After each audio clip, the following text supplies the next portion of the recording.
¿Sabe qué nos está diciendo el Señor? Que no nos pase como le pasó a los discípulos, que ellos se alegraban y se regocijaban porque echaban demonios en nombre del Señor. Y el Señor le dijo: no se regocijen por eso, regocíjense porque su nombre está escrito en el libro de la vida.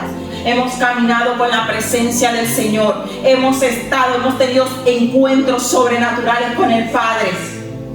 Y estamos así como Tomás: cuando el Señor nos cumple una promesa, no lo creemos. Y llevamos la marca del Todopoderoso, llevamos la marca de Jehová de los ejércitos. No es cualquier marca, porque cualquier persona, tú puedes comprar algo en este mundo, pero ¿quién compra a precio de sangre? ¿Quién muere por ti? Solo Jesús de Nazaret, Jehová de los ejércitos. ¿Cuánto nos cuesta a veces querer al que nos está haciendo daño, al que nos está haciendo la guerra? Pero sin embargo nuestro Señor Jesús se montó en esa cruz del Calvario porque dijo: pues yo salvo a la humanidad, así tengas que padecer. ¿Qué me dice a mí Juan 20:25? Me dice claramente en este capítulo, habla de que los discípulos le dijeron a Tomás que habían visto al Señor, y Tomás dijo: tengo que ver las marcas, tengo que ver las marcas y meter mi dedo dentro de esos orificios. ¡Wow! ¡Qué tremendo! Muchas veces nosotros estamos así. Hemos caminado con la presencia del Señor, hemos tenido encuentros sobrenaturales con el Padre. Y estamos así como Tomás: cuando el Señor nos cumple una promesa, no lo creemos. Y pensamos que nada está ocurriendo. Pero si me lo has pedido, dice el Espíritu Santo, si tú me lo has pedido, ¿cómo no va a acontecer? Tenemos que renunciar a ese espíritu de Tomás que no nos deja creer en lo que el Padre nos ha dicho. Y muchas veces nosotros representamos esa piedra de tranca, ese obstáculo que no nos deja avanzar hacia donde el Señor quiere. Gloria al Señor. Esas marcas, hermanos, muchas personas van a querer ver las marcas, porque saben que todo el mundo busca posición, la mayoría. ¿Qué es lo que pasa? Buscamos posición, buscamos un lugar de privilegio, pero ¿de qué nos vale eso? ¿Sabe qué es lo bonito? Cuando la gente conoce su trayectoria, sabe que usted ha sido marcada en el camino, así como, perdóneme la expresión, no estoy ofendiendo a nadie, pero así como se marca a un animal, que eso es caliente, que ese hierro y duele, así mismo son las marcas que muchos de nosotros llevamos, porque duele día tras día. No es como el tiempo de la circuncisión, el tiempo de Josué. El Señor le dijo que no podían continuar hasta que no fuesen circuncidados. El Espíritu Santo está hablando en esta hora. El Espíritu Santo está ministrando esta palabra específicamente a alguien. Es el tiempo de circuncidar. Es el tiempo de circuncidar. Circuncidar que aquello que no te está dejando avanzar, aquello que te está robando el tiempo con el Señor. Es el tiempo de circuncidar mi mal carácter. Es el tiempo de circuncidar la apatía espiritual. Porque dice la palabra que el pueblo no se movió hasta que ellos no se recuperaron. Cuando usted lo circuncidan, hay una cicatriz, hay una marca que te está diciendo que ya tú no eres igual, que te está diciendo que hay cosas de ti que quedaron atrás. Pero viene un tiempo prudencial para el reposo, porque dice la palabra en Josué 2, dice claramente que ellos reposaron. Porque cuando usted le hacen una operación, usted tiene que reposar, ¿sí o no? Para recuperarse bien. Entonces Dios, en su infinita misericordia, nos da la oportunidad de que nosotros nos podamos recuperar, de que nosotros en medio de nuestra aflicción, de nuestro dolor, tengamos ese tiempo. Pero dice que cuando estamos reposando, estamos quietos. Y si estamos quietos, podemos buscar la presencia del Santo de Israel, porque es allí donde el Santo de Israel se nos va a manifestar. Gloria al que reina y vive por los siglos de los siglos. Y solo cuando eso haya acontecido, hermanos, solo cuando eso haya acontecido, usted podrá seguir su camino. Por eso es que nos encontramos muchas veces como en un estanque, que nada se mueve, que nada avanza. ¿Pero por qué? Porque no ha sido circuncidado. No hemos sido circuncidados. No hemos arrancado lo que nos cuesta, lo que nos duele de raíz. Porque es allí donde va a venir el caminar. Es allí donde va a venir el levantamiento. Es allí donde uno va a caminar conforme a la voluntad del Padre. Gloria al Señor.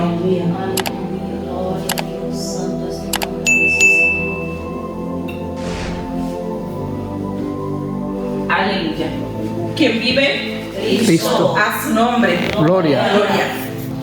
Voy a leer en Mateo 27, del 35 al 37. Amén. Gloria al Señor. Aleluya. Nos ponemos de pies, hermanos, para leer la palabra del Señor en el nombre del Padre, del Hijo y del Espíritu Santo. Nuestro Padre merece reverencia, porque todo honor y toda honra al que reina y vive por los siglos de los siglos. Gloria al Señor. Dice así: clavaron a Jesús de pies y manos a la cruz y rifaron entre ellos la ropa de Jesús. Luego se sentaron a vigilarlo. Por encima de su cabeza escribieron un aviso con la razón de su condena: este es Jesús, el Rey de los judíos. Amén. Se pueden sentar, hermanos. ¿Qué es lo primero que yo veo aquí? Dice que clavaron a Jesús de pies y manos. ¿Qué me ministraba el Espíritu Santo a mí? Manos significa yad, significa poder, significa fuerza en hebreo. Entonces, el Señor me ministraba esto y me decía que sus manos tuvieron que ser traspasadas para que Él se pudiese llevar la enfermedad. Para que Él se pudiese llevar la enfermedad a esa cruz del Calvario. ¿Saben por qué? Porque Él permitió que esas manos de Él fuesen traspasadas para darnos el poder y la autoridad a usted y a mí para imposición de manos. ¿Para qué? Para tocar a los enfermos y sanarlos, porque la palabra dice claramente que los ancianos se unirían las manos y tocarían ¿a quién? A los enfermos, y estos enfermos se sanarían. Era necesario que las manos de nuestro Señor Jesús fuesen traspasadas, porque sin eso ni usted ni yo pudiésemos orar por nuestros hermanos. Gloria al Señor, con imposición de mano. Por eso vemos que muchas veces oramos y no acontece nada. Pero a eso debemos añadirle el ingrediente principal, la fe. Yo puedo imponer manos, puedo tener la unción, decir que tengo la unción, porque una cosa es decir y otra cosa es portarla. Cuando decimos que tenemos la unción y no se mueve nada, pues hay que revisarnos. Hay que revisarnos, hermanos. ¿Qué me dice luego? Que también fue en sus pies. ¿Qué significan los pies? El Señor se dejó traspasar los pies, ¿sabe para qué? Porque dice que el único camino a la verdad y la vida era nuestro Señor. Santo. Si nosotros no podemos caminar y estamos paralíticos y estamos en silla de ruedas y cojeamos, no caminamos normal como lo hacemos ahora. Y el Señor en su infinita misericordia quiere que nosotros caminemos en el Espíritu. No estoy hablando de un caminar terrenal, estoy hablando de algo espiritual. ¿Por qué? Porque me dice la palabra que Él no solamente es el camino a la verdad y la vida, sino que Él es el que me va a ayudar a través de las pruebas, a través de las aflicciones. Él va a estar conmigo, como decía mi esposo. Él me va a tomar de la mano y me va a ayudar ¿a qué? A llegar ¿a dónde? A la tierra prometida, a ese lugar donde fluye leche y miel, a ese lugar donde el Señor ha decidido y ha prometido que voy a estar yo y va a estar mi familia. Esa promesa para cada uno de nosotros. ¿Qué nos pide el Señor? Obediencia, hermanos. Obediencia. Búsqueda de la presencia del Padre. ¿Qué más podemos ver allí? Que el Señor, con las laceraciones que tenía en la espalda, las laceraciones que tenía en la espalda, esas son las heridas del alma, las marcas que llevamos por dentro, la falta de perdón. Muchos de nosotros no podemos entrar al 2023, y si lo hacemos, pongámonos a cuenta con el Señor en un 2023 nuevo. Vamos a tomar el teléfono al salir de la iglesia y llamar a quien tengamos que llamar. No podemos seguir arrastrando falta de perdón, raíces de amargura por lo que nos hayan hecho. Imagínense nuestro Señor Jesús si se hubiese bajado de allí. ¿A quién le gusta que le hagan lo que le estaban haciendo a nuestro Señor Jesús? Y sabe que cuando usted no obedece la voz de Dios y usted sigue albergando todo ese tipo de sentimiento contrario a lo que el Señor quiere en su vida, ¿sabe qué pasa? Eso se convierte en una lepra espiritual. porque la lepra en estos tiempos ahora sí se cura, pero también se ve. No era como en los tiempos antiguos que tenía que estar oculto. ¿Y sabe cuál es esa lepra? Cuando yo estoy hablando y estoy diciendo otra cosa con mi cara, estoy diciendo otra cosa con mis gestos. Cuando eso está pasando dentro de mí, me tengo que revisar porque hay algo que no está funcionando bien dentro de mí.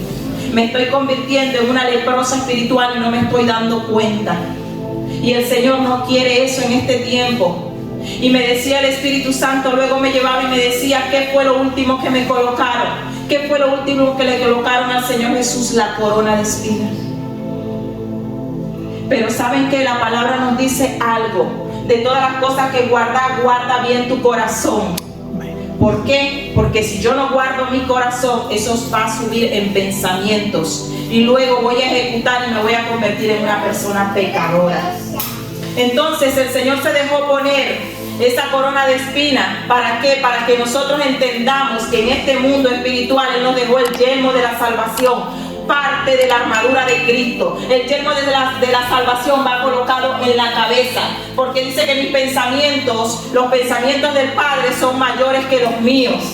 Entonces eso es lo que yo tengo que buscar en este tiempo, que el Espíritu Santo sea el que dirija mis pensamientos, porque decimos, no, envío todo pensamiento cautivo a la obediencia de Cristo, sí, pero eso lo aplico yo después que yo fui la culpable de meter pensamientos en mi cabeza, porque el único que lee los pensamientos y puede meter pensamientos es el Espíritu Santo. ¿Por qué? Porque nuestro Padre es omnisciente, todo lo conoce. Satanás, ¿qué hace? Me pone el ambiente, me forma el ambiente, me pone todos los problemas para que yo lo vea, y ahí es donde empieza el problema, porque no camino por fe sino por vista.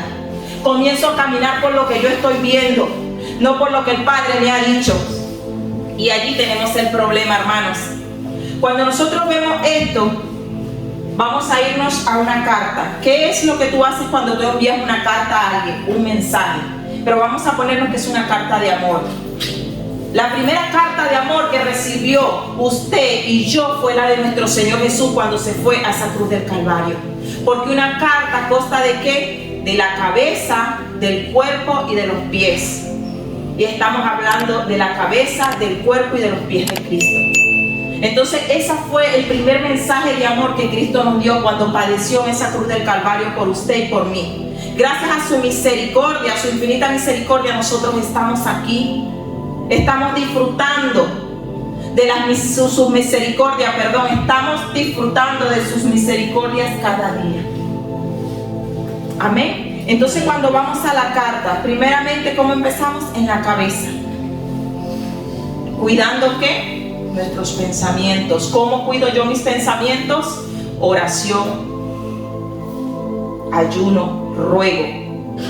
¿Cómo sé yo que mi cuerpo, el cuerpo de la carta es lo más importante, que lo estoy desarrollando? Cuando yo sé que en mí se está manifestando el fruto del Espíritu Santo, que todos sabemos que son 9. Amor, gozo, paz, benignidad, bondad, templanza, mansedumbre. Eso es lo que realmente estoy yo gestando en mi cuerpo. Es lo que realmente las personas están viendo en mí. Y terminamos ¿con qué? Con el pie de la carta.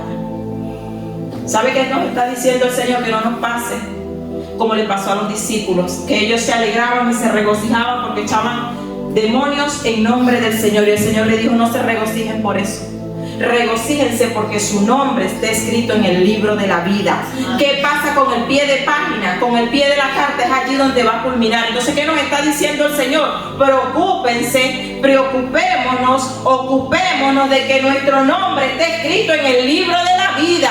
Anda, la macete debe quedar, y lo que va a llevarnos a que ese nombre esté escrito en el libro de la vida es cómo nosotros estemos desarrollándonos en el cuerpo de Cristo, porque nosotros somos cuerpo. Nosotros somos parte del cuerpo de Cristo. Gloria al Señor. Gloria al que reina y vive por los siglos de los siglos. Gloria a ti, Espíritu Santo. Oh Señor, grande eres, papito lindo. ¿Saben qué? Había otra cosa que el Espíritu Santo me llevaba a ver. Y me llevaba cuando Esteban había sido apedreado.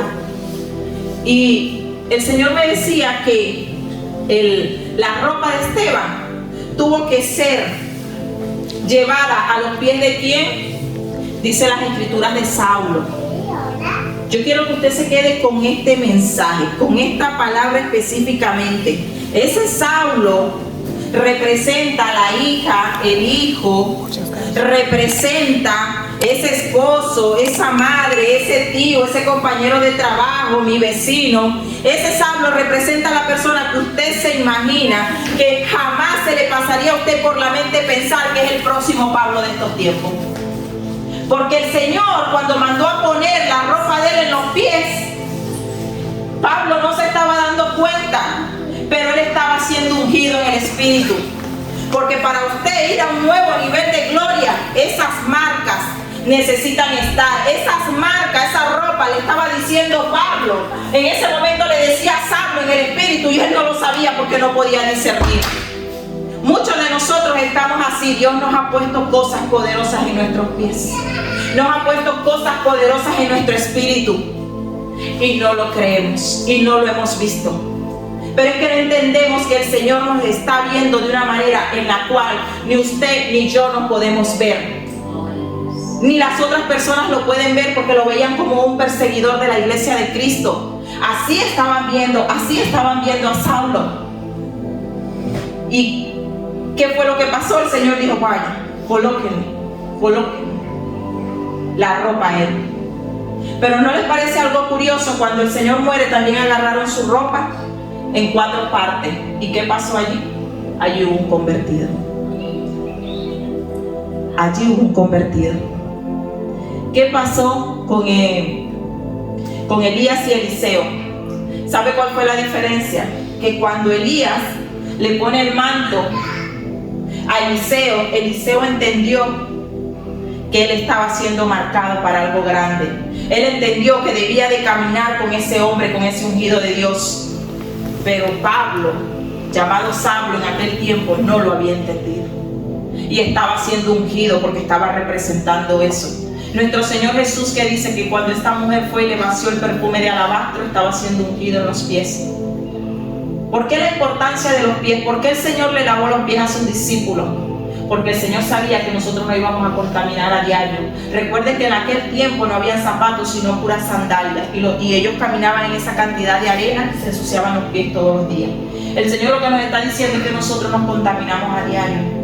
Nos ensuciamos y debemos de limpiarnos en la presencia del Padre, en la presencia del gran yo soy, pedirle misericordia, pedirle transfórmame, Señor, purifícame, porque yo quiero ser como tú, Padre, que cuando yo me encuentre en esa situación que yo sienta que estoy crucificada en la cruz del Calvario, Padre, yo quiero pensar que cuando suene la trompeta yo me voy a ir contigo y mi cuerpo será glorificado como ha sido el tuyo, Padre, porque esa es con la promesa que yo me quiero quedar. Esa es la promesa que está escrita en la Biblia, pero yo tengo que pelearla, yo tengo que lucharla, yo tengo que arrebatarla, porque es muy fácil querer y no hacer nada en el Espíritu.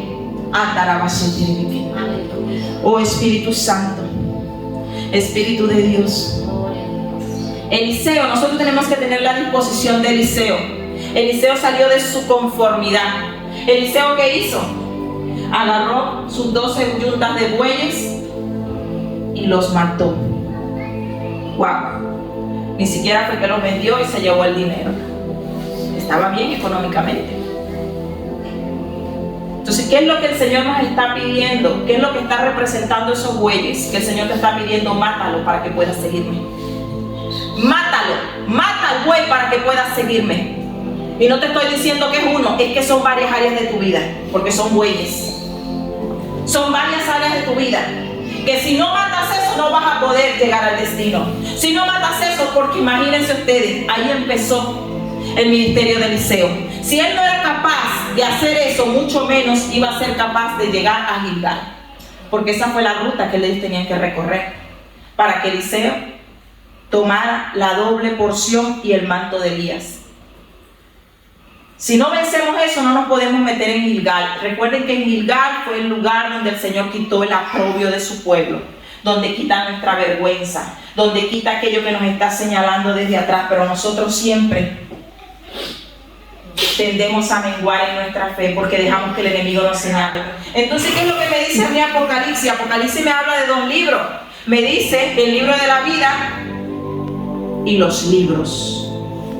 ¿Sabe por qué son más los libros y el libro de la vida que es uno? Porque cuando nosotros llegamos a los pies de Cristo Jesús y comenzamos a caminar, Él borra todas nuestras rebeliones. Y entonces en este libro hay N cantidad de personas inscritas. Ahora, cuando usted no está inscrito allí, usted va a ser buscado en esa cantidad de libros. Y a usted lo van a juzgar por cada pecado que usted tenga, por cada cosa que usted haya dejado de hacer. Si usted tiene familia y usted se ha separado de su esposa o de su esposo y usted no le está dando lo que debe a su hijo, usted va a ser juzgado por eso también.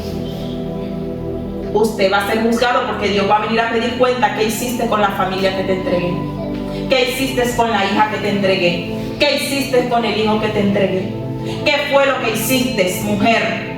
Si yo te lo presté, porque tenemos que entender que todo lo que tenemos aquí es prestado.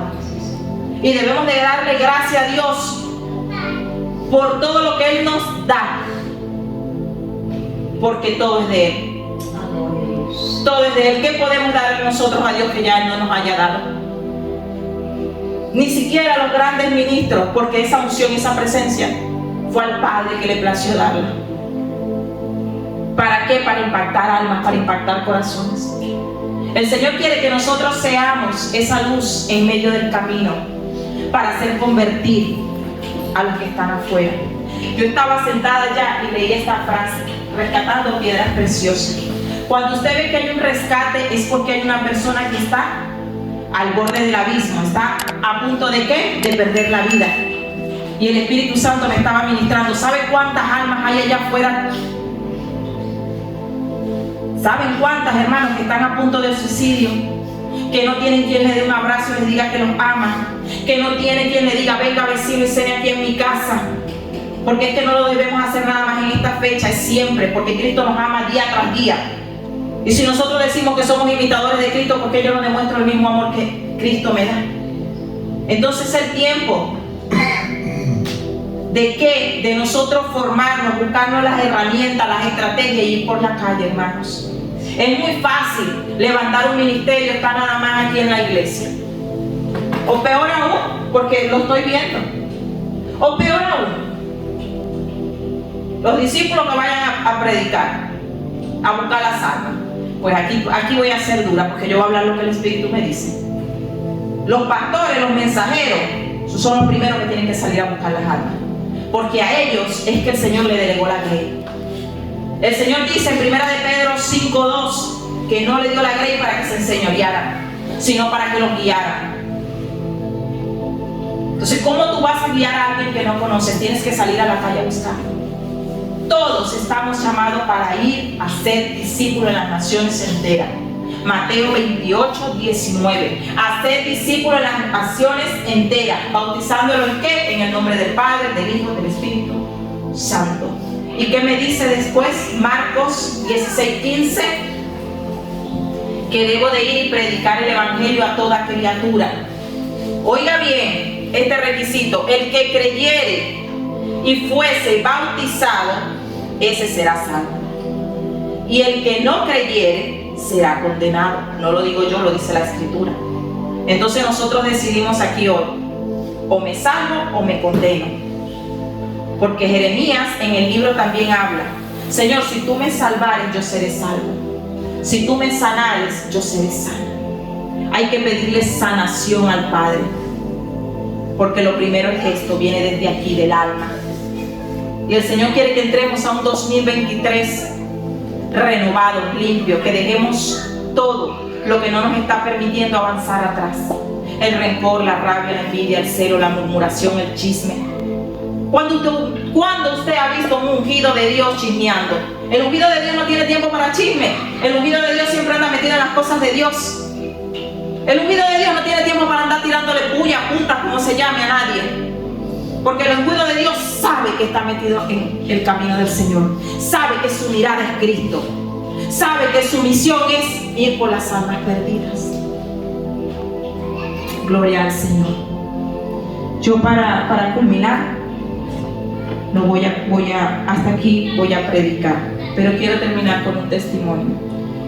Cuando nosotros buscamos la presencia del Señor y pedimos de corazón. Por eso dice la palabra que muchas veces nosotros pedimos y no recibimos. Cuando usted pide de corazón y usted primeramente siempre está pendiente del otro, de los demás, el Señor le va a bendecir. El día 22 de diciembre yo decía, Señor, pero ¿cómo voy a hacer si tengo esta situación en Venezuela? Y tú sabes, Señor, que yo quería hacer esto y esto como lo hice el año pasado. Pues no podía. Y yo sabía que había una situación muy difícil allá. Y yo empecé a orarle en la noche al Señor y le decía, Señor, no te pido oro ni plata, ni tampoco absolutamente nada para mí. Pero yo te pido, Señor, que la mesa de todos tus hijos, aquellos que son cristianos verdaderos, que no tienen que poner en su mesa, que tú, Señor, muevas almas, toques corazones para que lleguen, incluidas mis hermanas. Vuelvo a las 2:40 de la mañana, vuelvo otra vez y vuelvo a pedirle lo mismo al Señor. Yo, cuando eran las 9 de la mañana, yo tengo un grupo que el Señor me dio una asignación. Y resulta que me llama una hermana y me dice, el Señor, hermana Evelyn, me ministró en el Espíritu que le pusiera esta cantidad para un problema que usted tiene en Venezuela. O sea, que no es que... Y yo decía, wow, yo empecé a llorar. No pasaron ni 30 minutos cuando me escribieron 2 hermanas más. Y estoy hablando que una estaba en Italia, otra estaba en Trinidad y otra estaba en Colombia. Perdón, Brasil, no Colombia. Y vienen y me dicen que el Señor le había puesto lo mismo. Y luego había una de ellas que yo sé que cuando me llama es porque está atribulada de espíritu. Y yo estaba entre mi emoción y mi aflicción, porque hay que reconocer en ese momento. Y yo decía, pues Señor, pon palabra en mí para ella, porque cada vez que me llama yo sé que es para una palabra. Y le contesté la llamada. Cuando le contesto la llamada, era para decirme que me había hecho un piso de aquí de España.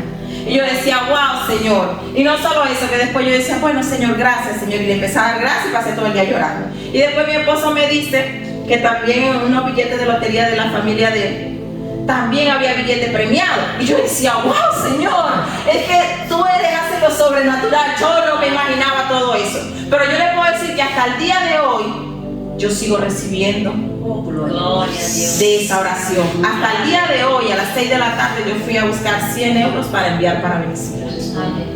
Gloria al Señor. O sea, lo que les quiero decir es que cuando pedimos y pedimos con fe, el Señor lo hace.